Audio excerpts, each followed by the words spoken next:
Welcome to the Intersect Ed podcast, where the stories of public education policy and practice meet. I'm your host, Morgan Smith.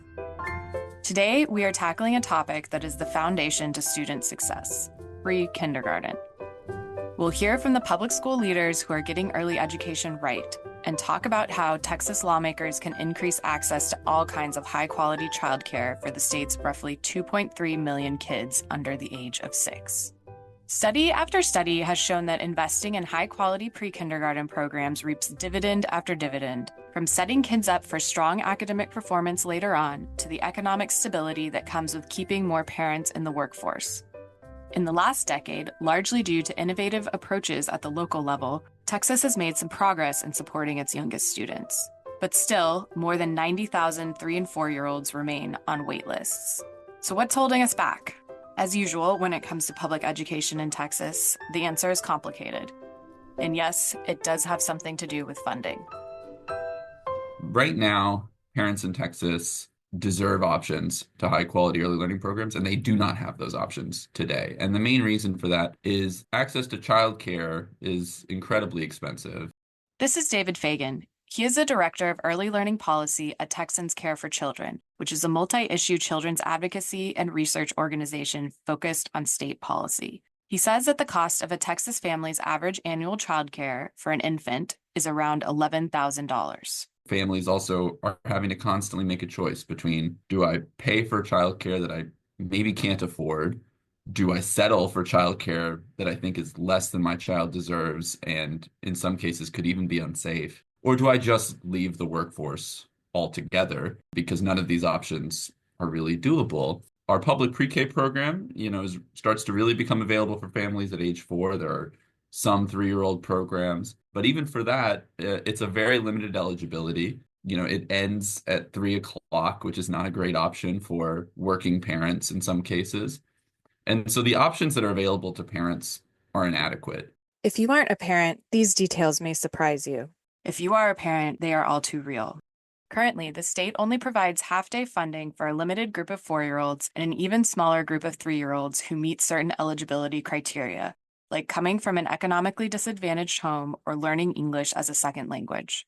But some school districts, recognizing how important early education can be for the success of students and the workforce, have decided to offer access to pre-kindergarten programs even with limited state funding. So in Alpine ISD, we provide full-day open enrollment at no cost pre-K for 3-year-olds and 4-year-olds throughout our community.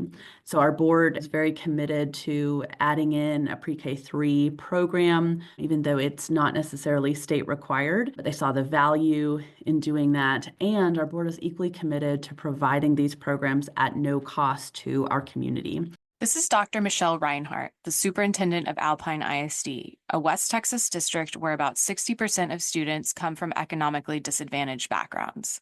There, the district takes an annual financial loss of about $200,000 to operate 4 pre-kindergarten classrooms. This investment was so important to the school board that they preserved it for the current school year, even when facing a $1.5 million deficit on a $10 million budget.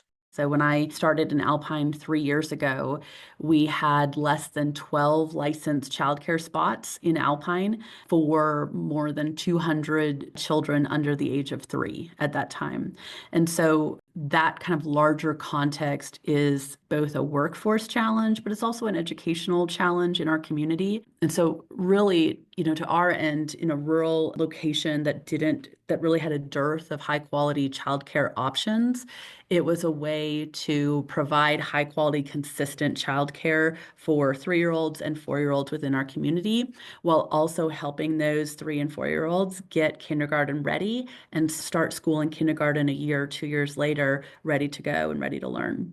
Alpine ISD is also a year into an innovative new program that creates a partnership between the school district and private childcare providers to help increase access to early education in the community. The partnership provides a way for private schools to dually enroll their students in a public school. So while the students are physically receiving their education from a private center, they are co-enrolled in the Alpine School District. That activates an additional funding stream for those children that's then split between the ISD and the child care center. So in essence, what is happening with this program is that children within these private centers or private schools are then subject to all of the same kind of rules and regulations, if you will, of public schools, but then also receive public funding in support of their education. So the partnership with the ISD helps provide access to that funding stream, but then also provides all of the supports around meeting the state's requirements in terms of registration, data collection, curriculum, reporting, all of these different pieces. The school helps with that so that the private school doesn't have to take on all of that burden as well. But the promise of these kinds of partnerships is to bring additional state revenue, both to underfunded school districts like Alpine ISD, but also to underfunded child care centers that also aren't well compensated from the state side either, right? So really to leverage state resources in support of children in both underfunded public schools and then under-resourced private facilities as well. The City of San Antonio's Pre-K-4 SA, the voter-approved early learning initiative that is funded through an eighth of a cent of local sales tax, pioneered these kinds of partnerships over a decade ago. Early learning spans from birth to age 8, right? So when you think about the field of early learning, that is working with young children birth through age 8. When we get into systems, whether it be the school system or the childcare system, that's where we start talking about pre-K and childcare. This is Dr. Sarah Baray, the CEO of Pre-K-4 SA.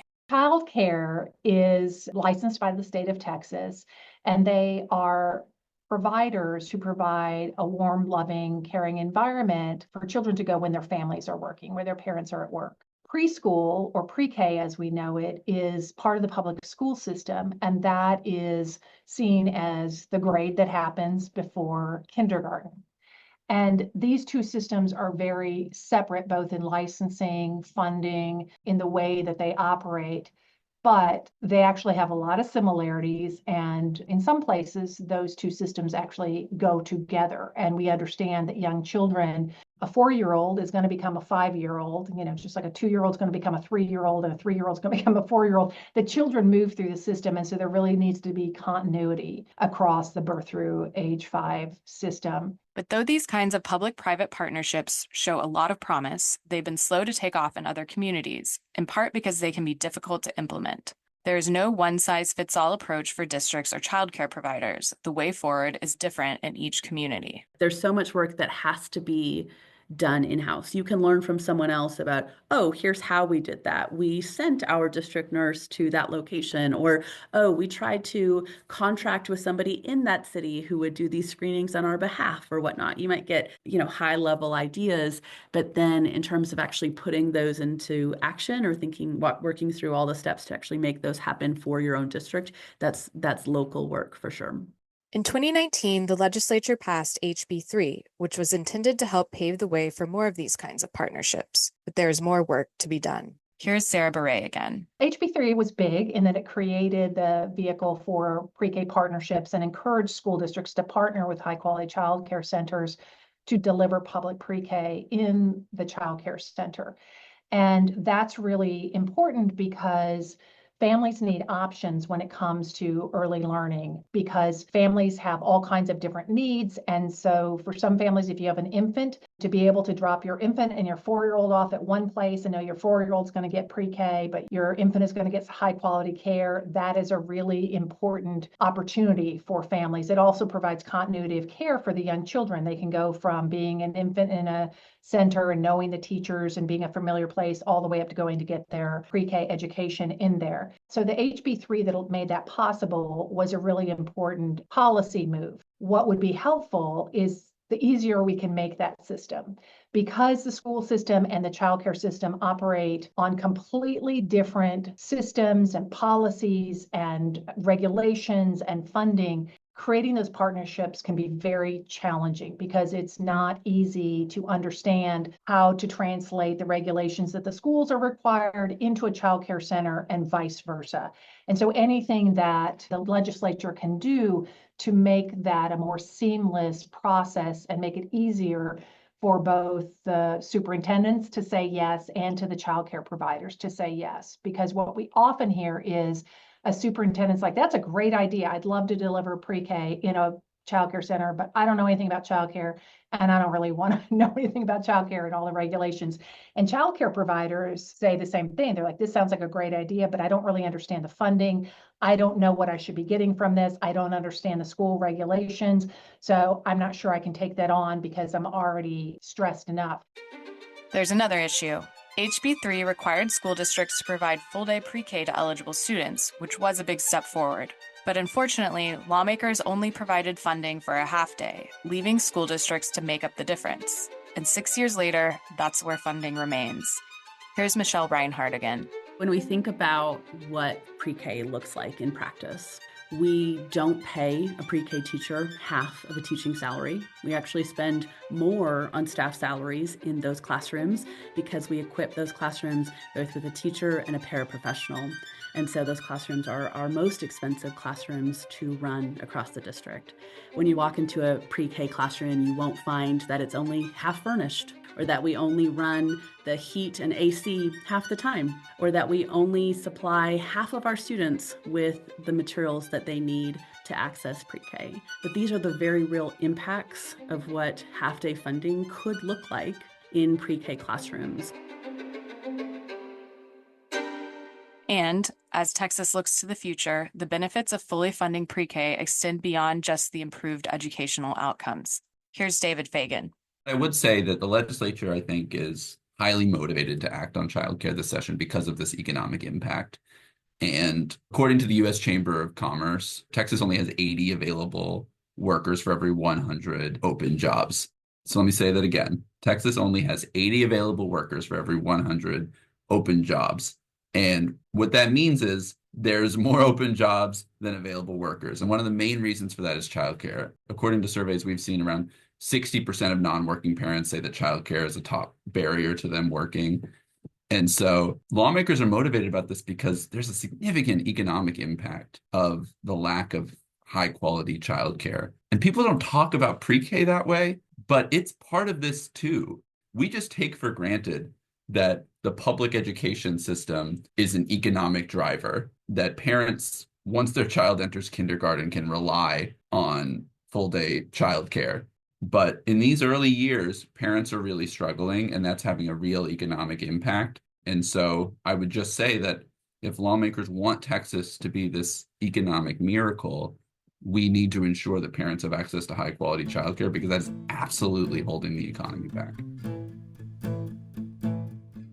Thank you for listening. To stay informed on critical education issues this session, you can sign up online for Raise Your Hands Across the Lawn weekly newsletter at www.raiseyourhandtexas.org/get-involved. Today's episode was written by me, Morgan Smith. Our sound engineer is Brian Diggs, and our executive producer is Anne Lesang Teet.